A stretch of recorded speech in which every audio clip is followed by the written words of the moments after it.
Hi అండి, సంధ్యాస్ కిచెన్కి స్వాగతం. ఈరోజు రెసిపీ వచ్చేసి గోధుమ నూక తీసుకున్నానండి. గోధుమ నూక ప్రసాదము. ఈరోజు ఏకాదశి మరియు నవరాత్రుల సందర్భంగా ఈరోజు గోధుమ నూక ప్రసాదం అయితే చేస్తున్నాను.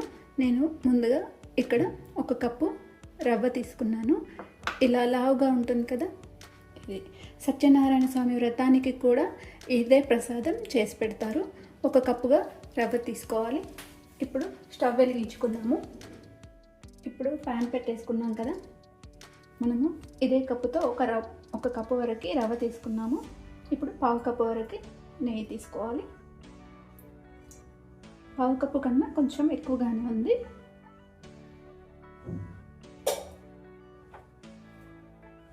ఇప్పుడు కాజు, బాదం, కిస్మిస్ మంచి దోరగా వేయించుకోవాలి.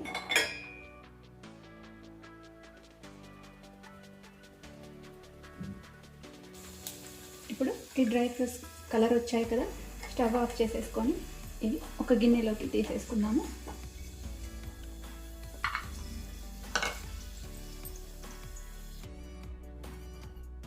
ఇలా ఒక గిన్నెలోకి తీసి పెట్టేసుకోవాలి.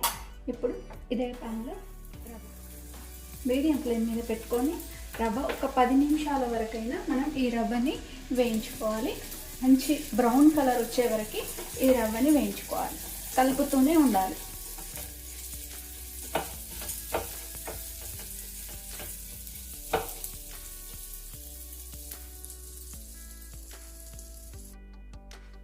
చూడండి, మనకి ఇలా ఎర్రగా వేగింది, మంచి బ్రౌన్ కలర్ అయితే వచ్చింది. ఇంతవరకు వేయించుకోవాలి. ఒక 10 నిమిషాలు సమయం పట్టింది. ఇప్పుడు ఇందులోని నీళ్ళు వేసుకోవాలి. మనం ఏ కప్పుతో రవ్వ తీసుకున్నామో అదే కప్పుతో వాటర్ తీసుకోవాలి. 3.5 కప్పుల వరకు వాటర్ వేసుకోవాలి.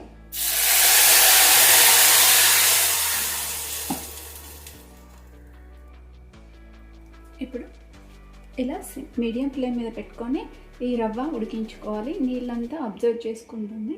రవ్వ కొంచెం మెత్తగా మనకు ఉడుకుతుంది, అంతవరకు ఉడికించుకుందాము. ఇప్పుడు మనకు ఈ రవ్వ కూడా ఉడికిపోయింది కదా, చూడండి చాలా మెత్తగా ఉడికిపోయింది. ఇప్పుడు ఇందులో చక్కెర వేసుకుందాము.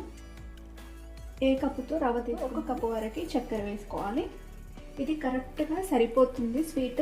ఇంకా కాస్త మీరు స్వీట్ ఎక్కువ తినాలి అనుకుంటే ఇంకో 1/2 కప్పు వేసుకోవచ్చు. కాకపోతే ఇదే సరిపోతుంది. అది వేసుకుంటే ఇంకా కొంచెం వేసుకుంటే తీయగా అనిపిస్తుంది, తినాలనిపించదు స్వీట్.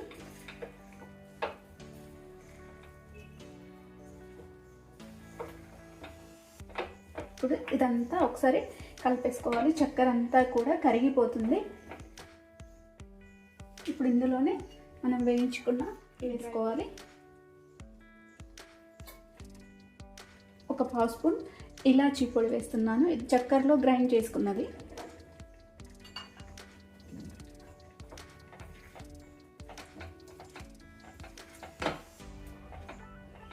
మనకు రవ్వ ఎంత బాగా వేయించుకుంటామో టేస్ట్ కూడా అంతే బాగుంటుంది.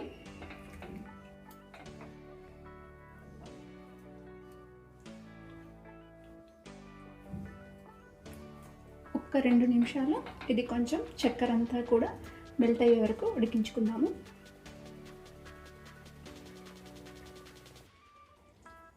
ఇప్పుడు ఇందులోనే కొంచెం పచ్చకర్పూరం తీసుకొని వేసుకోవాలి. మంచి ఫ్లేవర్ వస్తుంది, చాలా టేస్టీగా కూడా ఉంటుంది. చూడండి, మనకు చక్కెర అంతా కూడా మెల్ట్ అయిపోయింది. ఇప్పుడు ఈ బ్యాటర్ ఇలా ఉన్నప్పుడే తీసేసుకోవాలి. మరీ గట్టిగా ఉడికించుకున్నామంటే చల్లగైన తర్వాత పొడి పొడిగా అవుతుంది. కాబట్టి ఇప్పుడు ఇదే విధంగా కొంచెం పలచగా ఉన్నప్పుడే తీసేసుకోవాలి. చూడండి, ఈ విధంగా ఉండాలి. మరీ పలచగా ఉండకూడదు, మరీ బాగా చిక్కబడే వరకు ఉడికించుకోకూడదు. చల్లబడిన తర్వాత పొడి పొడి అవుతుంది కాబట్టి బాగుండదు. అందుకని ఇప్పుడు స్టవ్ ఆఫ్ చేసేసుకోవాలి. ఇంతేనండి, గోధుమ నూక ప్రసాదము రెడీ అయిపోయింది. ఇప్పుడు ఈ విధంగా ఉంచుకుంటేనే మనకు చల్లబడినా కానీ జ్యూసీగా చాలా బాగుంటుంది. అదే బాగా ఉడికిస్తే చల్లబడిన తర్వాత పొడి పొడిగా అవుతుంది, బాగా అనిపించదు. కాబట్టి ఇలా ఉండేటప్పుడు స్టవ్ ఆఫ్ చేసేసుకొని మనకు ఇంతేనండి గోధుమ నూక రవ్వ ప్రసాదం. ఏ దేవునికైనా మనకు ఏ రోజైనా ఏ పండగకైనా చేసుకునే ప్రసాదము. ముఖ్యంగా సత్యనారాయణ స్వామి వ్రతానికి ఈ ప్రసాదం చేస్తారు. మేమైతే కిలో పావు ప్రసాదము చేసేస్తామండి. ఇంతే సింపుల్గా చేసుకోవచ్చు. మీరు కూడా ఈ రెసిపీ ట్రై చేయండి. అలాగే లైక్ చేయండి, షేర్ చేయండి, నా ఛానల్ సబ్స్క్రైబ్ చేయండి. Thanks for watching.